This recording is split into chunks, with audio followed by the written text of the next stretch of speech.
Boa noite, queridos irmãos. Estamos aqui para expor um pouco conhecimento espírita sobre um tema tão delicado que costumeiramente se evita falar. Mas,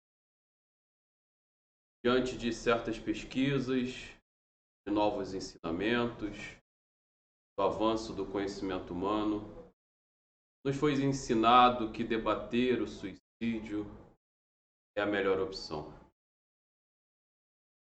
Discuti-lo na sociedade, principalmente conversar com quem sofre, com quem pensa em cometer tal ato é a melhor opção.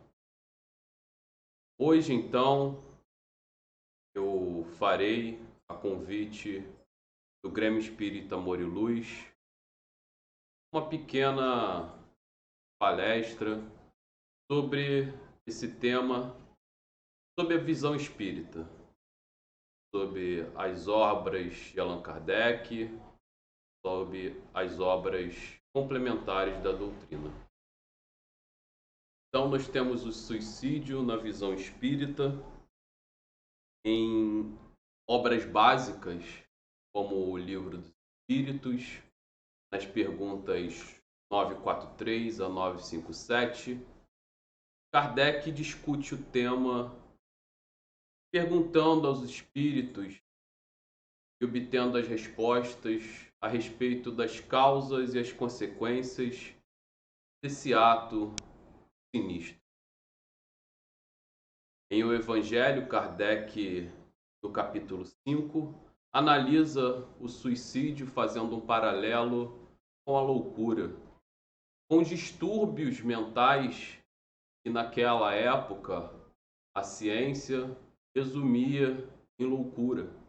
Mas hoje nós já sabemos se tratar e abranger diversos distúrbios mentais, em principal a depressão. No Céu e Inferno, no capítulo 5, da parte, nós temos diversos relatos de irmãos que voltaram e deram a mensagem do seu sofrimento, do seu estado após cometer esse suicídio. Eles relatam ali, nós veremos um desses relatos, como eles estão, qual é a situação deles na erraticidade, nesse período entre uma encarnação e outra. Nós temos também referências complementares do icônico livro de Ivone Pereira, Memórias de um Suicida, onde o Vale dos Suicidas é descrito, onde esse local onde é reunido os suicidas, Ivone descreve com primor esse vale tão difícil para os irmãos que cometeram o suicídio. Em Mecanismo da Mediunidade, André Luiz discute a deoplastia do pensamento, ou seja, a força que o pensamento tem de plasmar atitudes, ações que desencadeiam e levam até o suicídio. Essas são algumas obras que eu recomendo para aprofundar no assunto sobre o suicídio, visto que nós temos pouco tempo aqui diante dessa nova plataforma, diante da quarentena em que se encontramos. Vamos separar um pouquinho de tempo para nós estudarmos um pouco mais sobre esse e outros assuntos, sobre a ótica da ciência, do espiritismo. No Livro dos Espíritos, na pergunta 944, Kardec pergunta aos espíritos: temos o direito de dispor da nossa vida? E os espíritos são enfáticos. Sua primeira resposta: não. E complementam: só a Deus assiste esse direito. Suicídio voluntário importa uma transgressão desta lei. Nós sabemos, espíritas, e a você que nos assiste, não é? Eu direi que nós no Espiritismo separamos as leis em duas.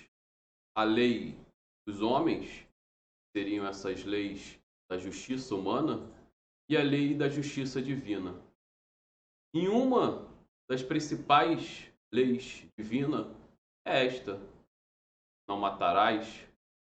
Isso inclui não se matará. Emmanuel complementa dizendo que suicídio é um ato de suprema rebeldia à vontade de Deus.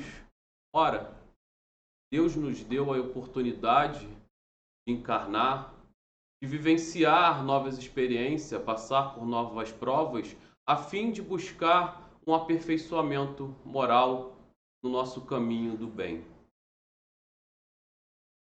A rebeldia se dá quando nós ceifamos a nossa própria vida antes do seu fim planejado. No Espiritismo, nós buscamos entender por que um indivíduo busca realizar um ato que tire a própria vida. Nós entendemos que um deles passa na cabeça da pessoa fugir de sofrimentos que ele enfrenta aqui na Terra. Diante de tais problemas, e por se julgar incapaz de resolver tais problemas, ele busca o suicídio. Existem também ditas razões, observadas não pelo Espiritismo, mas observada pela pessoa que comete o ato, um apego, um materialismo, um desgosto pela vida. E não vendo, como nós espíritas vemos, a continuidade da vida após a morte, ele decide pôr fim nesta, acreditando seus problemas, seu desgosto ou a perda financeira, material será resolvida. Temos também uma razão observada, que são os desequilíbrios físico, psíquicos e espirituais. Nós observamos durante a obra espírita que nós somos influenciados altamente por irmãos que não estão mais nesse plano, ou não deveriam estar, nos obsediando, nos influenciando o pensamento.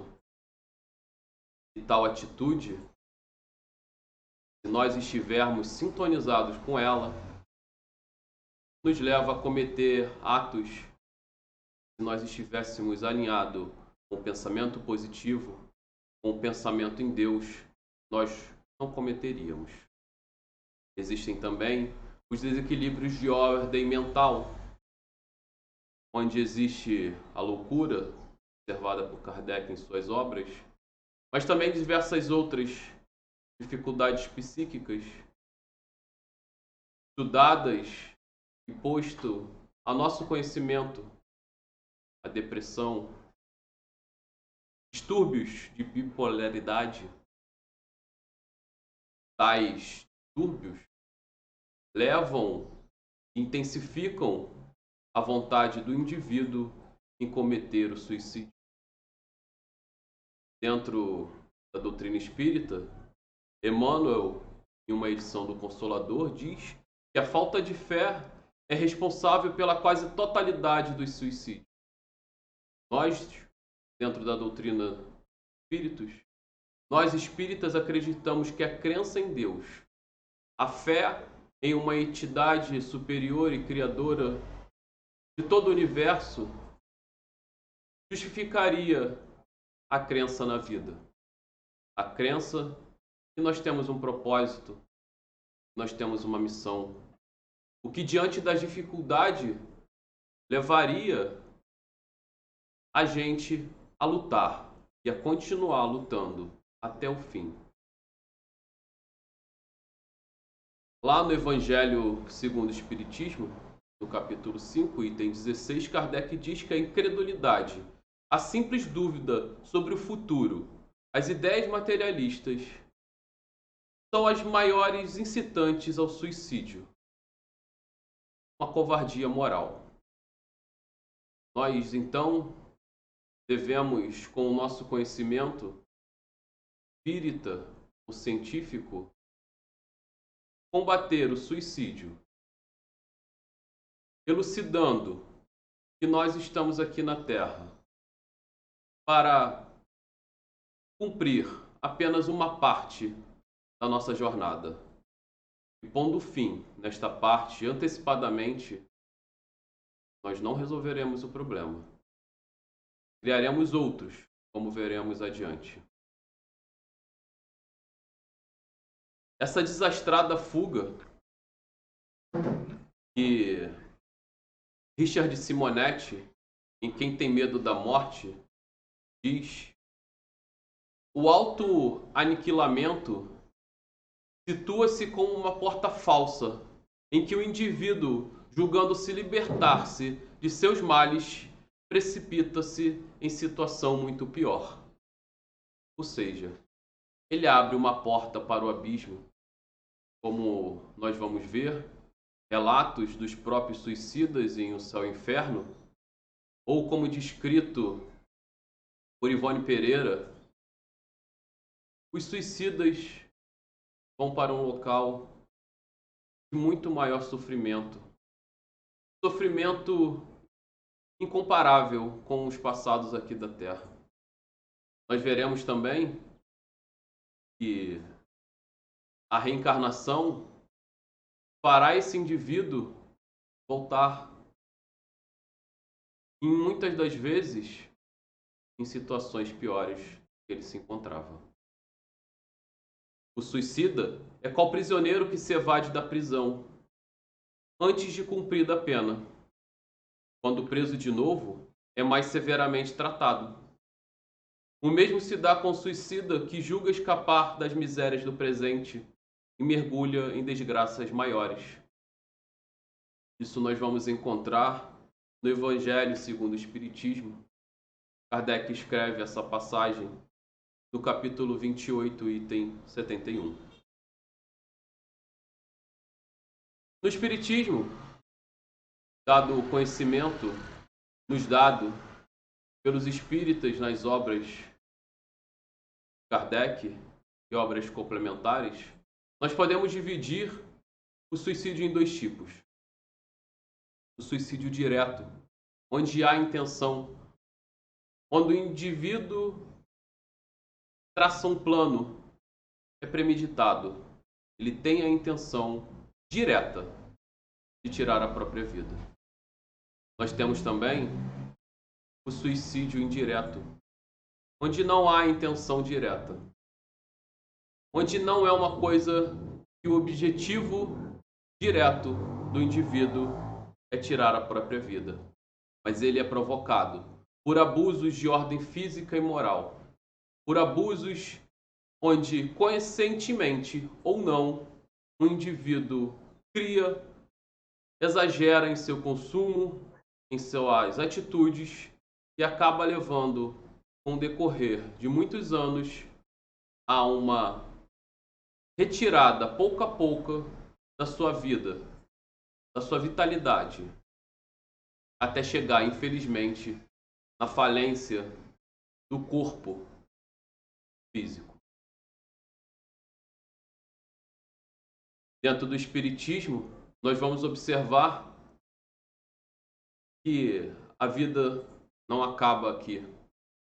A verdadeira vida é a vida espiritual, E o suicídio traz consequências enormes nessa vida espiritual, nessa continuidade que existe após a morte.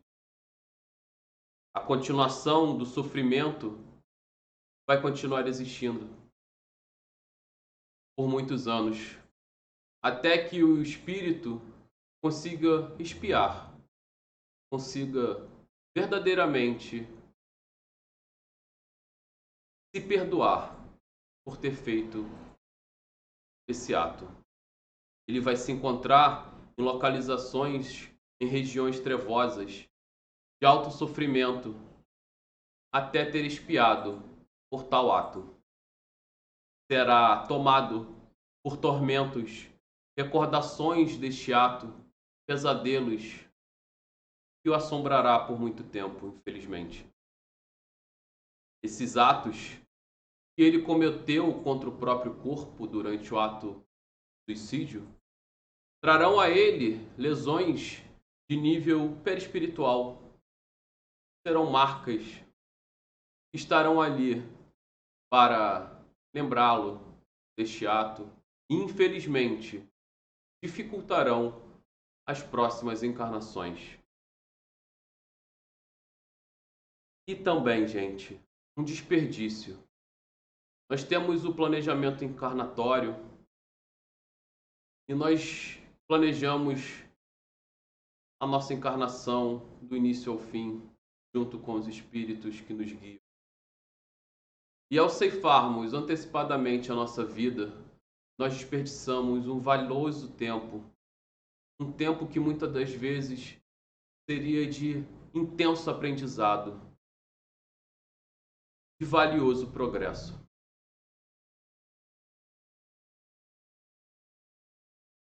Em O Livro dos Espíritos, na pergunta 957, Kardec pergunta aos espíritos quais, em geral, com relação ao estado do espírito, são as consequências.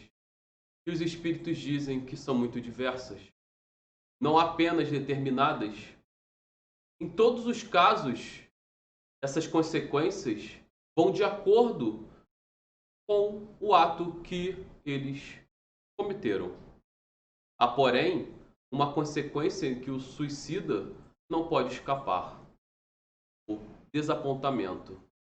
Quando cai o véu e o espírito, fora da carne, tem acesso a toda a sua jornada, tudo que passou, tudo que planejou para a encarnação em que ele colocou fim antecipadamente, lhe ocorre um desapontamento, uma sensação de falha, uma sensação vergonhosa. Mas a sorte não é a mesma para todos. Depende das circunstâncias. Alguns espiam a falta imediatamente na erraticidade, em Vale dos Suicidas. Outros só conseguem passar por essa prova em nova existência. E provavelmente será pior do que aquela cujo curso interromperam. O suicida, no pós-morte, em sua condição plena de espírito, sem desenlaces com a carne, por um rompimento abrupto que teve da última encarnação, pensa que continua vivo, acredita que o ato de suicídio falhou. A perturbação mental na cabeça do indivíduo é tamanha que ele continua entendendo que ainda está encarnado. Observa o seu corpo e pode permanecer ligado a ele, sentindo-lhe a desagregação, aquela decomposição, aquele sofrimento, vendo aquele corpo, porque ele está preso por uma ligação perispiritual. Esse estado pode durar, geralmente, o tempo em que ele deveria ter vivido. Durante esse tempo, ele continua a sentir as agonias da morte e sofrimentos maiores daqueles que ele tentou evitar. Uma enorme perturbação espiritual lhe passa, decorrente da consciência culpada e da certeza íntima de ter transgredido a lei divina. Um longo processo de reabilitação se inicia através da expiação das provas cometidas, primeiro nas zonas purgatoriais, então em uma nova encarnação. Todo suicida presume que a morte é o fim do amargor, sem saber que o desespero é a porta para outra dor. Quem sofre resignado, após a morte recebe um alívio. Quem luta sem naufragar, verá de certo a bonança. Então, amigos, devemos sempre enfrentar os nossos problemas com fé em Deus, com fé em nós mesmos, com esperança de que passaremos por essas tribulações.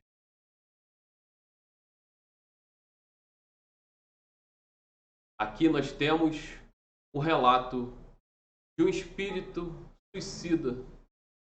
Esse relato é encontrado no livro Céu e Inferno.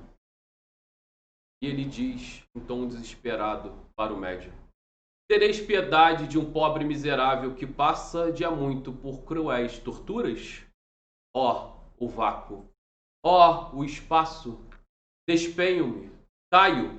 Morro! Acudam-me! Deus, eu tive uma existência tão miserável. Pobre diabo! Sofri fome, muitas vezes na velhice, e foi por isso que me habituei a beber, a ter vergonha, desgosto de tudo. Quis morrer, atirei-me. Oh, meu Deus, que momento! E para que tal desejo, quando o termo estava tão próximo? Orai, para que eu não veja incessantemente este vácuo debaixo de mim, ou despedaçar-me de encontro a essas pedras. Eu vou-lo suplico, a vós que conheceis as misérias dos que não mais pertençam a esse mundo. Não me conheceis, mas eu sofro tanto. Para que mais provas? Sofro. Não será isso o bastante? Se eu tiver a fome, em vez desse sofrimento, mas terrível, e é, aliás, imperceptível para vós, não vacilareis em aliviar-me com uma migalha de pão, pois eu vos peço que oreis por mim. Não posso permanecer por mais tempo neste estado. Orai por mim. François Simon Louvet. Então nós temos aqui o relato de um irmão que se atirou em um abismo e chocou-se contra pedras, pondo o fim antecipado à sua vida. Um fim em que ele viu a razão sofrer tanto, sofrer fome, uma miséria intensa. Um fim já em sua velhice, quando lhe faltava tão pouco para o fim da encarnação planejada. Veja o sofrimento do irmão. Ele se vê em constante queda, constante choque com as pedras. Provavelmente passará por esse sofrimento até o fim, durante o mesmo tempo em que deveria ter lutado contra essa dor. Ele compara esse sofrimento com o que ele tinha durante encarnado, conclui que o sofrimento agora é muito pior. Já tem a condição de fazer uma comunicação, impedir a oração, entender que o ato foi incorreto. Se lhe for possível, receberá ajuda da espiritualidade, dos bons espíritos, onde ele será caminhado para outra colônia. Ele continuará a sua vida na erraticidade, mas se não estiver em condição, continuará em tal situação até expiar por essa prova. Nós temos também, dentro da obra espírita, atenuantes e agravantes para o ato do suicídio. Na pergunta 944A, Kardec pergunta: não é sempre voluntário o suicídio? O louco que se mata não sabe o que faz. E nós temos aí uma resposta, uma confirmação dos espíritos daquela condição mental onde os irmãozinhos, já em distúrbio severo mental, ceifam a própria vida. Nós temos aí um exemplo claro de atenuante. Nós temos aí um exemplo onde a lei divina não compara duas situações diferentes, não coloca tudo na mesma expiação. Pode ser considerado suicida aquele que a braços com a maior penúria se deixa morrer de fome? É um suicídio, respondem os espíritos. Mas o que lhe foram causa, ou o que teriam podido impedi-lo, são mais culpados do que ele, a quem a indulgência espera. Todavia, não penseis que seja totalmente absolvido. Se lhe faltaram firmeza e perseverança, e se não usou de toda a sua inteligência para sair do atoleiro. Os espíritos respondem apresentando duas situações. Uma, que o suicídio nunca é justificado, mesmo em situação de extrema penúria, de extrema miséria. Haverá uma prova a ser expiada por esse irmão. Nos apresenta também a situação onde nós temos condições de ajudar, onde nós temos condição de prestar uma caridade a esse irmão, não fazemos. Nós caímos em falha maior. Também deveremos expiar por ela. Deus, que julga, pode, conforme a causa, abrandar os rigores da sua justiça. Isso está lá no Livro dos Espíritos, na pergunta 948. Na 949, teremos: será desculpável o suicídio quando tenha por fim obstar a que a vergonha caia sobre filhos ou sobre a família? O que assim procede não faz bem. Mas como pensa que o faz, Deus leva isso em consideração, pois que é uma expiação que ele se impõe a si mesmo. A intenção lhe atenua a falta, entretanto, nem por isso deixa de haver falta. Nós temos aqui uma situação onde o indivíduo passa por uma vergonha e ele quer evitar de alguma maneira que isso caia sobre os seus filhos e sobre suas famílias. Então ele tem um atenuante aí diante da lei divina, mas ele pagará sobre a falta. As penas são proporcionadas sempre à consciência que o culpado tem das faltas que comete. E é aí que fica claro do nosso conhecimento espírita, das nossas condições encarnatórias atuais, do conhecimento que nos é ofertado dentro e fora da casa espírita. E se você, irmão, tem esse conhecimento, se você, irmão, está vendo essa palestra, essa pequena oferta que eu estou fazendo, você já tem conhecimento suficiente e não será comparado a esse irmão que não tinha esse conhecimento, não tinha essa intenção direta. Sobre nós espíritas vão cair as maiores penas, porque muito nos foi ofertado. Sejamos conscientes em praticar a caridade quando vemos irmãos em situações de dificuldade.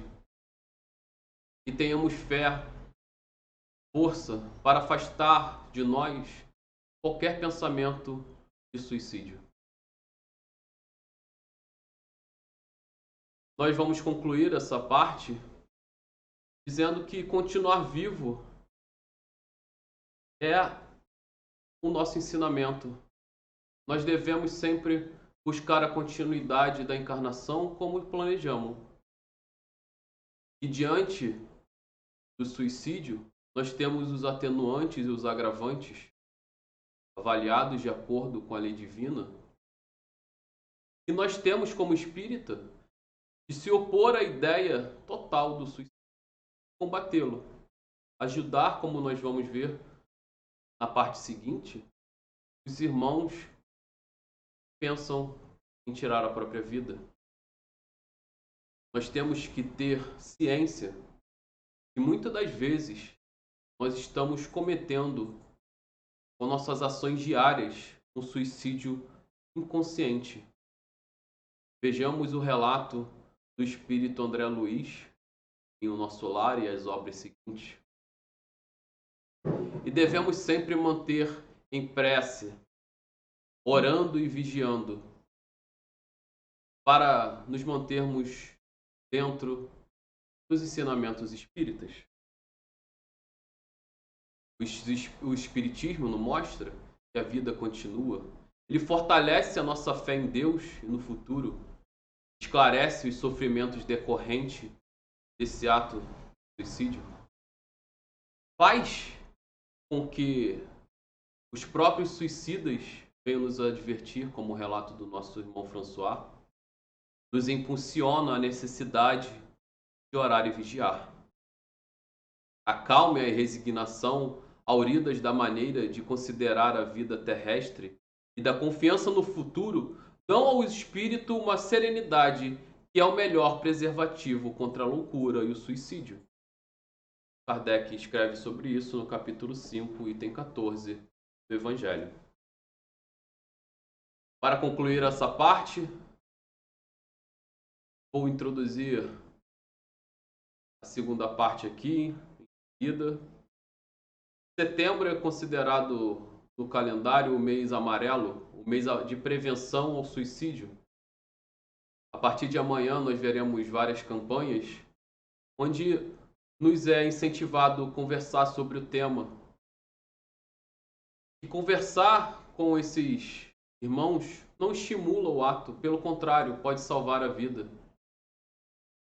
Irmão, você que está pensando nesse ato e está me ouvindo agora, sempre que se sentir sozinho, confuso ou sem esperança, lembre-se que o mundo é enorme e milhares de coisas maravilhosas te esperam por aí. Não desista de você. Irmãos que viram essa primeira parte, eu convido a todos a assistir a parte seguinte.